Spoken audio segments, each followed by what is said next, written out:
They say time heals all wounds, but time never healed the scar of betrayal that came from the very blood I once nourished. I'm Eleanor Fisher, born in 1956 in Melbourne, Australia. Back in 2023, after losing my husband Edward, the man who had been my partner for nearly 5 decades, my son Marcus and his wife Claudia branded me useless, seized his fortune, and left me with nothing more than $200 and a motel key. I felt invisible, discarded like an old coat, but then something happened, something I never saw coming, that changed the course of my life. Today, at 68, sitting in the sunlit living room of the home that almost slipped from my grasp, I'm finally sharing this because the truth matters more than silence. If you're listening, drop your country below and don't forget to like, subscribe, and share your thoughts with me. When Edward died, my world collapsed in slow motion. The day of his funeral, the church smelled faintly of lilies and damp stone, the air pressing heavy on my chest. I remember watching Marcus stand tall in his tailored navy suit, Claudia clinging to his arm like she was auditioning for a role she had already secured. They received mourners like royalty, while I sat at the front pew clutching Edward's old watch, trying to breathe through the hollow space that had once been filled by his laugh. My grief was raw, but beneath it, something colder stirred an unease I couldn't name. 2 days later, Marcus invited me to what he called a family discussion in the lake house study, the one lined with books Edward loved. I thought we'd be talking about how to honor his memory, perhaps how to manage the investments together. Instead, I walked into a staged ambush. Claudia sat behind Edward's mahogany desk like a queen, her legs crossed, a folder open before her. Marcus leaned against the fireplace, eyes sharp with something closer to calculation than sorrow. "Mum," Marcus began, his voice smooth, but stripped of tenderness, "Dad left responsibilities. Assets. We've reviewed everything with the estate lawyer. It's best if Claudia and I take control." I blinked, confused. Take control? Of what? The lake house. The stocks. Everything tied to Dad's name, Claudia cut in, her accent crisp, her lips curving in a smile that never reached her eyes. "You're not exactly equipped to handle the complexities. Marcus will make sure everything runs smoothly." I felt the air thin. "And me?" I whispered, fingers trembling around Edward's watch. Marcus sighed, as though burdened by my very existence. "We'll, of course, make sure you're comfortable. Here." He pulled an envelope from his pocket and slid it across the polished wood. Inside, $200 stared back at me. "That should cover a few nights at a motel until you sort out what you want to do," Claudia added, her voice dripping with false sweetness. I froze. My own flesh and blood, the boy whose scraped knees I'd bandaged, whose nightmares I'd soothed, whose future I'd poured my soul into, was discarding me like household rubbish. My ears rang. The room seemed to tilt. "I am Edward's wife," I managed to choke out. "His partner of 47 years. This house, this life, he built it with me. You can't just." But Marcus cut me off. "Mum, don't make this harder.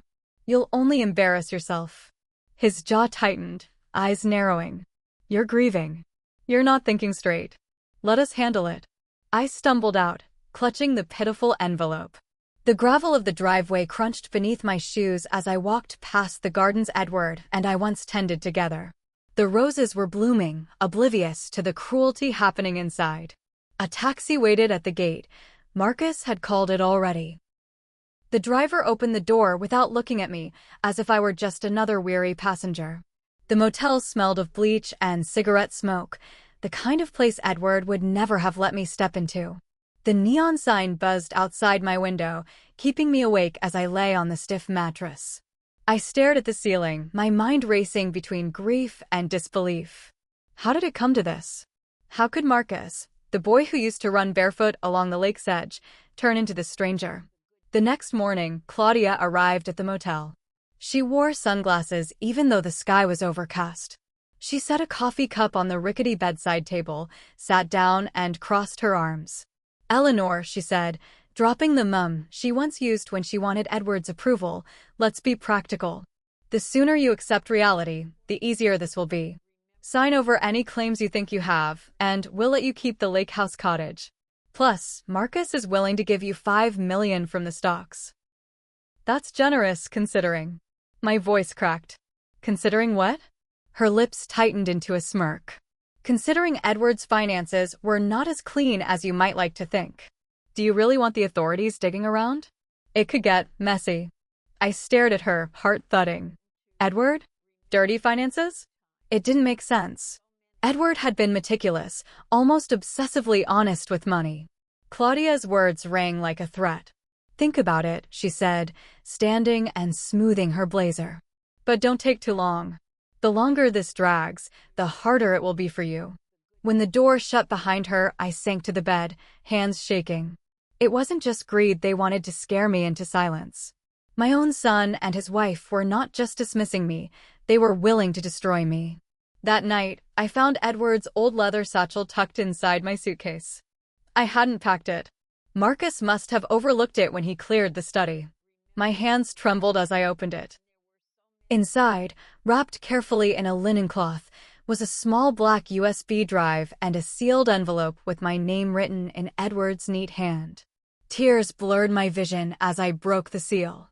The letter began simply, "My dearest Eleanor, if you are reading this, then it means I am no longer by your side. But I could not leave you without protection." I clutched the paper to my chest, the familiar strokes of Edward's handwriting like a lifeline pulling me back from the abyss. The motel room, once a cage of despair, seemed to hum with possibility. Edward had known. He had prepared. I wiped my eyes, slipped the USB into the pocket of my cardigan, and whispered into the empty room, "Edward, I won't let them win." The neon sign outside flickered, but for the first time since the funeral, I felt a flicker of strength within me. The morning after I discovered Edward's letter, I sat in the dingy motel room with the envelope pressed flat against my knees.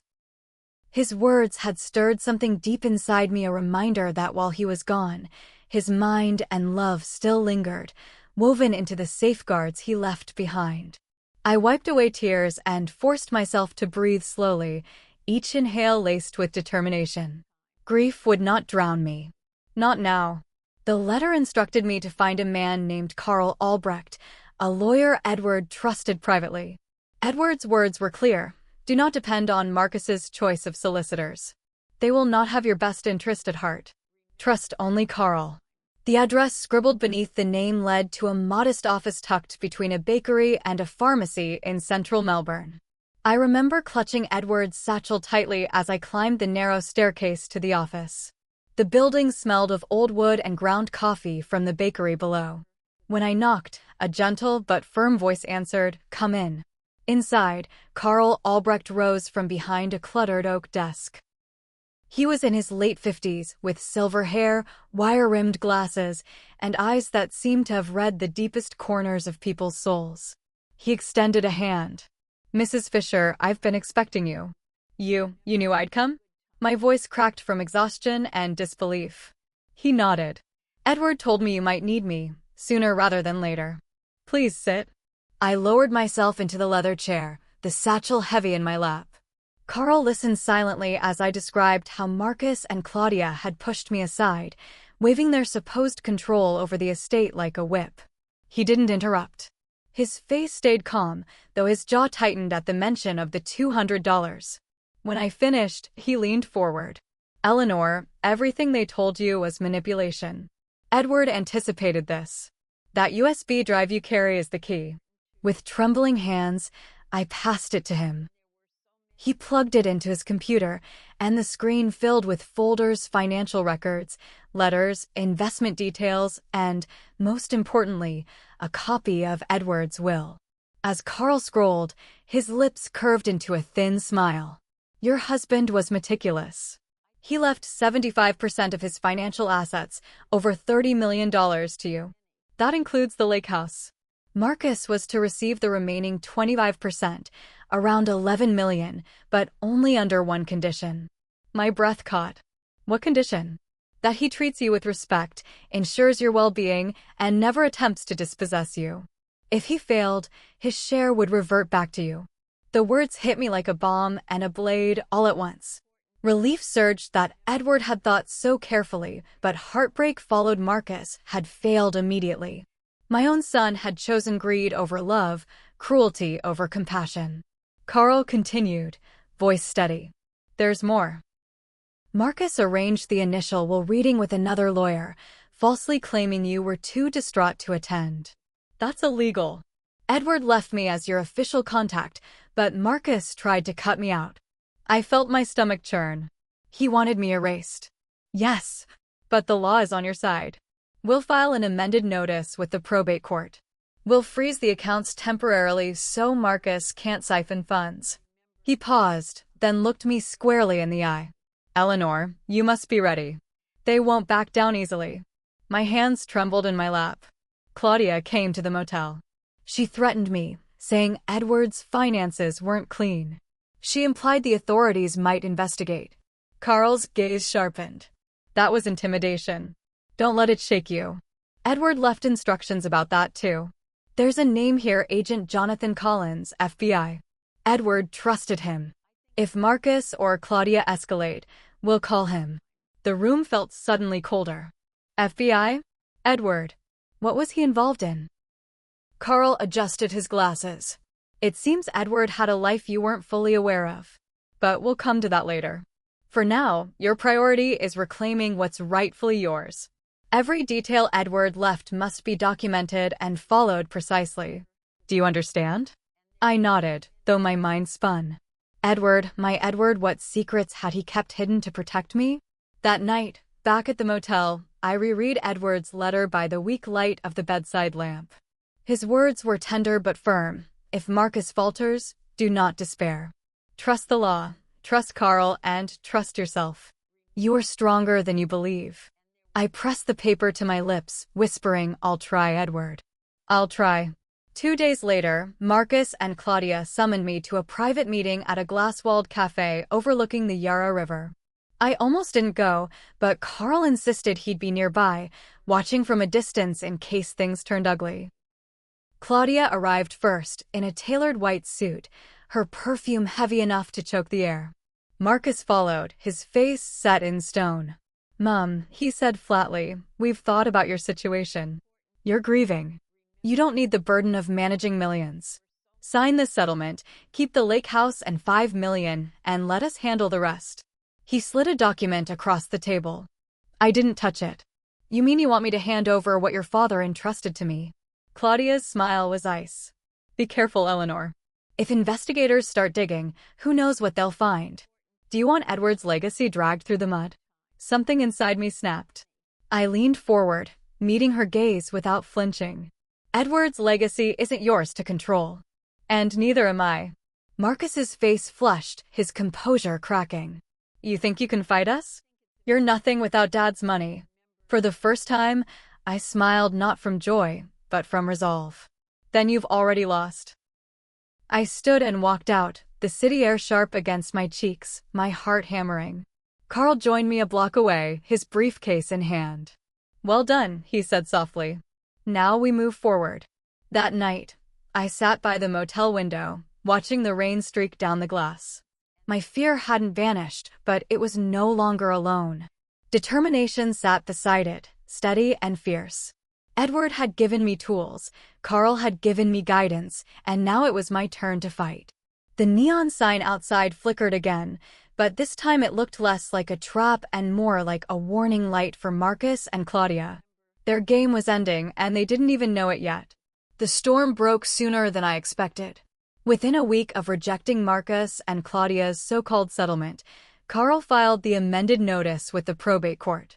He also placed precautionary holds on every account tied to Edward's estate. That single action enraged my son more than any insult could. Claudia sent furious text messages, alternating between icy threats and manipulative pleas. You'll regret this, Eleanor. Think of your reputation. Don't make Marcus the enemy. But I no longer trembled when her name lit up my phone. Each word only confirmed how far they had fallen.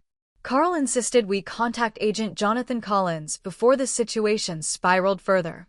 I agreed, though my chest tightened with dread. We arranged a discreet meeting in a government building near Federation Square. The sterile lobby echoed with footsteps, every sound amplified by my nerves. When Collins entered the conference room, I understood why Edward had trusted him. Tall, with weathered features and calm gray eyes, he carried the kind of steady authority that made you feel both safe and exposed. "Mrs. Fisher," he said warmly, shaking my hand, "I'm sorry we're meeting under these circumstances. Edward spoke of you often." My throat closed. He told you about me?" "Yes," Collins said, pulling out a folder. "Your husband lived a remarkable second life. For 12 years, he worked as a deep-cover informant for us. He provided information that dismantled several international fraud networks. Every cent of his estate was cleared through federal channels. His finances are clean. Rock solid." I gripped the table, tears burning my eyes. My Edward, the quiet man who spent evenings painting in the study, who tended roses by the lake with calloused hands, had carried a secret so heavy, yet he bore it without complaint. Collins continued, voice firm. "What Marcus and Claudia are doing constitutes attempted fraud and elder abuse. If they continue pressing, we'll have grounds to act. For now, we monitor. But rest assured, you are fully protected under federal law." Something within me shifted. Fear no longer ruled. Edward had not only shielded me through his will, he had secured allies I never imagined. The final act unfolded at the very place my heart once shattered, the lake house. Carl suggested we host a formal mediation session there, under the guise of final negotiations. Marcus and Claudia arrived dressed for victory, Marcus in a charcoal suit, Claudia in a scarlet dress, her heels clicking against the marble floor like war drums. They thought the day would end with my capitulation. Carl and I sat opposite them in the study. I could almost feel Edward's presence in the bookshelves, the faint smell of his pipe tobacco lingering in the wood. Claudia spread papers across the desk. "Let's be civilized. Sign this, and we all walk away with dignity intact." Before I could answer, the door opened. Agent Collins entered, followed by 2 plainclothed officers. Marcus shot to his feet. "What the hell is this?" Collins's tone was even, almost kind. "Marcus Fisher, Claudia Fisher, you are under arrest for attempted fraud, coercion, and elder abuse. You have the right to remain silent." Claudia's face drained of color, her composure shattering. Marcus's voice cracked as he shouted, "Mom, tell them. You can't let this happen." But I didn't move. I watched, silent and steady, as they were handcuffed. My son's eyes searched mine, desperate for mercy, but the boy I once loved was buried beneath greed and arrogance. All I could give him now was the truth. "This wasn't my doing, Marcus," I whispered. "It was yours." When the officers led them out, the house fell quiet. I sank into Edward's leather chair, shaking, not from fear but from release. Years of loyalty, decades of motherhood, all twisted into betrayal, finally unraveled. I was free. The following weeks passed in a haze of paperwork and cautious relief. The court confirmed the validity of Edward's will and Marcus's forfeiture. The estate, every cent and every brick, reverted to me. For the first time since Edward's funeral, I walked through the lake house not as an interloper, but as its rightful keeper. I transformed Edward's study into an art studio. The heavy desk gave way to an easel. The walls once filled with ledgers now displayed my paintings, landscapes of the lake at dawn, portraits of Edward, even one of myself standing tall despite the storm. Each brushstroke stitched my wounds with color and light. Nora, my neighbor from across the lake, became my anchor. She arrived with baskets of fresh bread and stories that filled the silence. Together, we planted new roses in Edward's garden. Their blossoms unfurled each morning like small declarations of survival. Sometimes, when the sun set over the water, I would sit on the veranda, Edward's letter in my lap. The grief still lingered, but it no longer consumed me. Instead, it walked beside me, softened by the knowledge that Edward had trusted me enough to finish his fight. Marcus and Claudia's names appeared briefly in the news: fraud, coercion, arrest. Strangers shook their heads at the headlines, but I no longer felt the sting of shame. Their downfall was not my triumph. My victory lay in reclaiming my home, my dignity, and my sense of self. Now, when I pass the mirror in my studio, I pause before the portrait I painted of myself. The woman staring back has wrinkles and silver hair, yes, but her eyes burn with a quiet fire. She is not the discarded widow from the motel. She is Eleanor Fisher, survivor of betrayal, bearer of Edward's legacy, and creator of her own. So if you're still listening, remember this. Victory isn't always about watching others fall. Sometimes, it's about standing up from the ashes and choosing to live again. Like, subscribe, and share this story with someone who needs hope today. And drop a comment below, tell me what strength means to you. Because here is the truth I've learned through blood and tears. Forgiveness is optional, healing is not. Moral lesson: true strength lies not in revenge, but in reclaiming dignity, healing wounds, and rising stronger than those who betrayed you.